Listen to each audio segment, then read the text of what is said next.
ಶ್ರೀಕಂಠಸ್ವಾಮಿಗಳ ಆಶೀರ್ವಚನ, ಪೌರ ಕಾರ್ಮಿಕರಿಗೆ ಸನ್ಮಾನ, ರೋಮಾಂಚನಗೊಳಿಸಿದ ಸಾಹಸ ಮಲ್ಲಕಂಬ ಪ್ರದರ್ಶನ. ಕಿರಣ್ ವಿವೇಕ್ ವಂಶಿಯವರಿಂದ ದಿಕ್ಸೂಚಿ ಭಾಷಣ. ಗಂಗಾವತಿ ನಗರದಲ್ಲಿ ಹಿಂದೂ ಸಮ್ಮೇಳನ ಪೂರ್ವಭಾಗದ ಸಮಿತಿಯಿಂದ ನಡೆದ ಹಿಂದೂ ಸಂಗಮದಲ್ಲಿ ಬಾಲಕಿಯರಿಂದ ಭರತನಾಟ್ಯ ಮತ್ತು ಲಕ್ಷ್ಮೇಶ್ವರದ ವಿಕಲಚೇತನ ಮಕ್ಕಳಿಂದ ನಡೆದ ಮಲ್ಲಕಂಬ ಸಾಹಸ ಪ್ರದರ್ಶನ ಸೇರಿದ್ದ ಜನರಲ್ಲಿ ರೋಮಾಂಚನಗೊಳಿಸಿತು. ಗಿಣಿಗೇರಿಯ ಆನೆಗುಂದಿ ಮಹಾಸಂಸ್ಥಾನ ಸರಸ್ವತಿ ಪೀಠದ ಶ್ರೀಕಂಠ ಸ್ವಾಮಿಗಳು ಆಶೀರ್ವಚನ ನೀಡಿ, ಪ್ರತಿಯೊಂದು ಹಿಂದೂ ಕುಟುಂಬದ ಮನೆಯಲ್ಲಿ ತಾಯಂದಿರು ಮಕ್ಕಳಿಗೆ ಯೋಗ, ಸಂಗೀತ ಸೇರಿದಂತೆ ಹಲವು ಸಾಹಸ ಪ್ರದರ್ಶನಗಳ ಕಲೆಯ ಬಗ್ಗೆ ಆಸಕ್ತಿ ಮೂಡಿಸಬೇಕೆಂದು ಕರೆ ನೀಡಿದರು.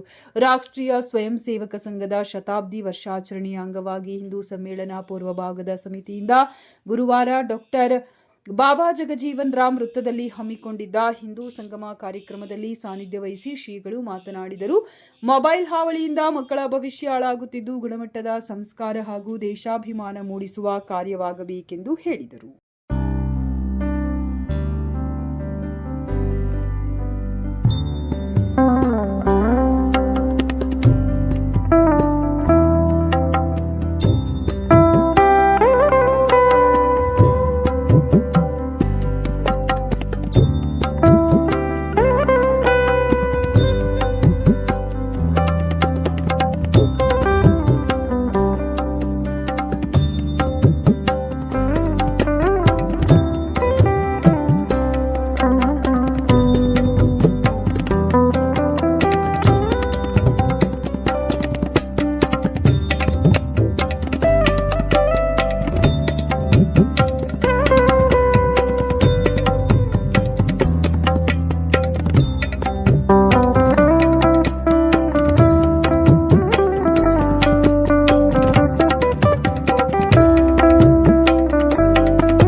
ಹಿಂದೂ ಅನ್ನೋ ಧರ್ಮಕ್ಕಾಗಿ. ಸೊ ಯಾರು ಹಿಂದೂ ನಮ್ಮಲ್ಲಿ ಕೇಳಿದ್ರೆ ಯಾರಪ್ಪ ಹಿಂದೂ ಅಂತ ಕೇಳಿದ್ರೆ ಇಲ್ಲಿ ಎಷ್ಟು ಜನ ಹಿಂದೂಗಳಿದ್ದೀವಿ? ನಾವು ಒಂದು ಜೋರ ಕೈ ಎತ್ತೋಣ. ಯಾರು ಇಲ್ಲಿ ಹಿಂದೂಗಳು? ನಾವೆಲ್ಲರ ಹಿಂದೂ, ನಾವೆಲ್ಲ ಹಿಂದೂ, ನಾವೆಲ್ಲ ಹಿಂದೂ, ನಾವೆಲ್ಲ ಒಂದು, ನಾವೆಲ್ಲ ಬಂಧು.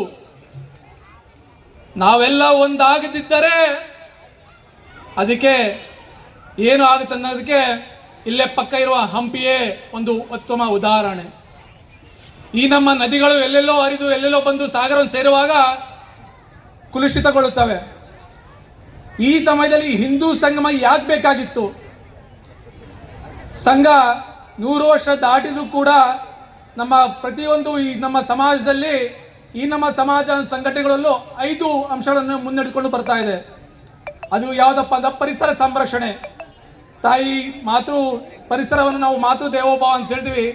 ಆ ತಾಯಿ ಪರಿಸರ ಚೆನ್ನಾಗಿರೋ ಹೇಗೆ ಚೆನ್ನಾಗಿರ್ಬೋದು ಅಂತ ತಿಳಿಸ್ಕೊಡೋಕೆ ನಮ್ಮ ದಿಕ್ಸೂಚಿನ ಭಾಷಣ ಹೊರಗ್ತದೆ. ಒಂದೆರಡು ಉದಾಹರಣೆಗಳನ್ನ ಹೇಳಕ್ಕೆ ಬರ್ತೀನಿ. ನಮ್ಮ ಒಂದು ಕಳೆದ ವಾರದಲ್ಲಿ ಇದೇ ಬಸಪಟ್ಟಣದಲ್ಲಿ ಒಂದು ಹುಡುಗನ ನಡುವೆ ಇದೇ ನಮ್ಮ ಬಸ್ ಸ್ಟ್ಯಾಂಡಿನ ಮುಂದೆ ಥಳಿತಗೊಂಡಿದ್ದು. ಆ ಥಳಿತವನ್ನು ಕಂಡಿದ್ದರಿಂದ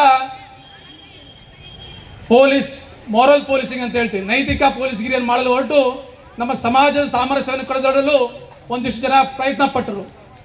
ಆ ಸಮಾಜ ಸಾಮರಸ್ಯವನ್ನು ಹೇಗೆ ಕದ್ದಡದೆ ನಾವೆಲ್ಲರೂ ಹೇಗೆ ಒಂದಾಗಿರ್ಬೋದು ಅಂತ ತಿಳಿಸ್ಕೊಳ್ಳೋಕೆ ಇವತ್ತು ನಮ್ಮ ದಿಕ್ಸೂಚಿ ಭಾಷಕರು ಬರ್ತಾ ಇದ್ದಾರೆ. ನಾವು ಇನ್ನೂ ಒಂದು ಸ್ವಲ್ಪ ದಿವಸಗಳ ಹಿಂದೆ ಹೋದರೆ, ಹೋದ ವಾರ ಬೆಂಗಳೂರಿನಲ್ಲಿ ಬೆಳಗಿನ ಜಾವ 3 ಗಂಟೆ. ಕಾರಣ ಏನು? ಈ ಸಾಹಸ ಅವರಿಂದ ಯಾಕೆ ಸಾಧ್ಯ ಆಯ್ತಂದ್ರ ಅವ್ರ ಕೈಯಾಗ ಮೊಬೈಲ್ ಕೊಟ್ಟಿಲ್ಲ, ಸಾಹಸವನ್ನ ಕಲಿಸಿಕೊಟ್ಟಾರ. ನಮ್ಮ ಮಕ್ಕಳಿಗೆ ಯಾಕೆ ಆಗವಲ್ಲ ಅಂದ್ರ ಮೊದಲೇ ಮಾತು ಮನ್ಯಾಗ ಕಂಬಿಲ್ಲ. ಈಗ ಎಲ್ಲ RCC ಮನಿ. ಮೊದಲೇ ಮಾತು ಕಂಬಿಲ್ಲ, ಎರಡನೇದು ಕೈಯಾಗ ಬಿಂಬ ಅಂದ್ರೆ ಮೊಬೈಲ್. ಇವೆರಡು ಕೊಟ್ಟಿದ್ದಕ್ಕ ಆಲಸ್ಯ ಬಂದ್ಬಿಟ್ಟದ ನಮ್ಮ ಮಕ್ಕಳಿಗೆ. ಇದನ್ನ ಹೋಗಲಾಡಿಸಬೇಕು. ನಮ್ಮ ಮಕ್ಕಳಿಗೆ ಭಾರತೀಯ ಕಲೆಯನ್ನ ಪರಿಚಯ ಮಾಡಬೇಕು. ನಮ್ಮ ಮಕ್ಕಳು ಸದೃಢವಾಗಬೇಕು, ಸಂಸ್ಕೃತಿವಂತರಾಗಬೇಕು ಅಂತ ಹೇಳಿ ಗಂಗಾವತಿ ಹಿಂದೂ ಸಮಿತಿ ಇದನ್ನ ಆಯೋಜನೆ ಮಾಡಿದೆ. ಅವ್ರಿಗೊಂದು ನಾವು ಧನ್ಯವಾದವನ್ನು ಹೇಳಬೇಕು. ನಾವು ಇವತ್ತು ಬಹಳ ವಿಶೇಷವಾದ ದಿನ ಅದ. ಯದಾ ಯದಾ ಹಿ ಧರ್ಮಸ್ಯ ಗ್ಲಾನಿರ್ಭವತಿ ಭಾರತ ಅಭ್ಯುತ್ಥಾನಂ ಅಧರ್ಮಸ್ಯ ತದಾತ್ಮಾನಂ ಸೃಜಾಮ್ಯಹಂ ಎಂದು ಗೀತೆಯಲ್ಲಿ ಕೃಷ್ಣ ಅಪ್ಪಣೆ ಕೊಡಿಸಿದಂತೆ ನಮ್ಮ ಭಾರತದಲ್ಲಿ ಒಂದು ಸಮಯ ಬಂದಿತ್ತು. ನಮ್ಮ ಭಾರತದ ದೇವಾಲಯಗಳ ಮೇಲೆ, ನಮ್ಮ ಭಾರತದ ಮಹಿಳೆಗಳ ಮೇಲೆ, ನಮ್ಮ ಭಾರತದ ಧರ್ಮದ ಮೇಲೆ ದಬ್ಬಾಳಿಕೆ, ಅನಾಚಾರಗಳು, ಅತ್ಯಾಚಾರಗಳು ತಾಂಡವಾಡುತ್ತಿತ್ತು. ಈ ಕಸವನ್ನ ಸುಡಲಿಕ್ಕೆ ಭಗವಂತನ ಒಂದು ಕಿಡಿ ಭಾರತಕ್ಕೆ ಬಂತು. ಆ ಕಿಡಿ ಭಾರತಕ್ಕೆ ಬಂದು ನಮ್ಮ ದೇಶ ನಡೆತಿರ್ತಕ್ಕಂಥ ದಬ್ಬಾಳಿಕೆಯ ಕಸವನ್ನೆಲ್ಲ ಸುಟ್ಟು ಹಾಕಿ ಮತ್ತೆ ಸನಾತನ ಧರ್ಮವನ್ನ ಪುನರುತ್ಥಾನಗೊಳಿತು. ಆ ಪರಮಾತ್ಮನ ಕಿಡಿಗೆ ಹೆಸರು ಛತ್ರಪತಿ ಶಿವಾಜಿ ಮಹಾರಾಜ್.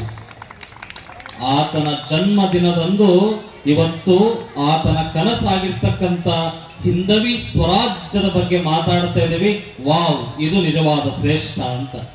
ಆತನ ಕನಸಿನ ಬಗ್ಗೆ, ಆತ ಕಂಡ ದೃಷ್ಟಿಯ ಬಗ್ಗೆ, ಆತನ ರಕ್ತ ಕಣಕಣದಲ್ಲಿ ಹರಿಯುವ ಚಿಂತನೆಯ ಬಗ್ಗೆ ಇವತ್ತು ಆತನ ಜನ್ಮದಿನದಿಂದ ನಾವು ಚಿಂತನೆ ಮಾಡ್ತಾ ಇದ್ದೀವಲ್ಲ, ಇದಕ್ಕಿಂತ ಶ್ರೇಷ್ಠತೆ ಯಾವುದದ ಹೇಳಿ? ಇದಕ್ಕಿಂತ ಶ್ರೇಷ್ಠತೆ ಯಾವುದದ? ನನಗೆ ಇನ್ನೊಂದು ಬಹಳ ಹೆಮ್ಮೆ ವಿಚಾರ, ಖುಷಿ ವಿಚಾರ ಏನಾಯ್ತಂದ್ರ, ಸಹೋದರಿಯವರ ಚಿತ್ರ ಬಿಡಿಸಿರಲ್ಲ, ಅವರ ತವರು ಮನೆ ನಮ್ಮೂರಿನವರವರು, ಅವ್ರ ತವ್ರ ಮನಿ ನಮ್ಮ ಮಠದ ಹತ್ರ ಇರ್ತಕ್ಕಂಥವ್ರು ರಾಧಿಕಾ ಸಹೋದರಿಯವರು. ಅವರು ಭಗವಾನ್ ಅಂತ ಹೇಳ್ಬೋದು ನಮ್ಮ ಧರ್ಮಕ್ಕೆ. ಆತನ ಚಿತ್ರ ಬಿಡಿಸಿರಲ್ಲ, ಅದನ್ನ ನೋಡಿ ಬಹಳ ಖುಷಿ ಆಯ್ತು ನಮಗೆ. ಈ ಕಾರ್ಯಕ್ರಮ, ಈ ವಾತಾವರಣ ನೋಡಿ ನಂಗೆ ಅನಿಸ್ತದ ಈಗಿನ ಕಾಲಕ್ಕೆ ಬಹಳ ಅವಶ್ಯದ ಇದು ಅಂತ. ನಾನು ಸಣ್ಣ ಒಂದೆರಡು ಕಥೆಗಳನ್ನ ಹೇಳಿ ನಮ್ಮ ಮಾತಿಗೆ ವಿರಾಮ ಕೊಡ್ತೇನೆ. ನಾನು ಕಥೆಗಳ ಮೂಲಕ ಹೇಳ್ತೇನೆ.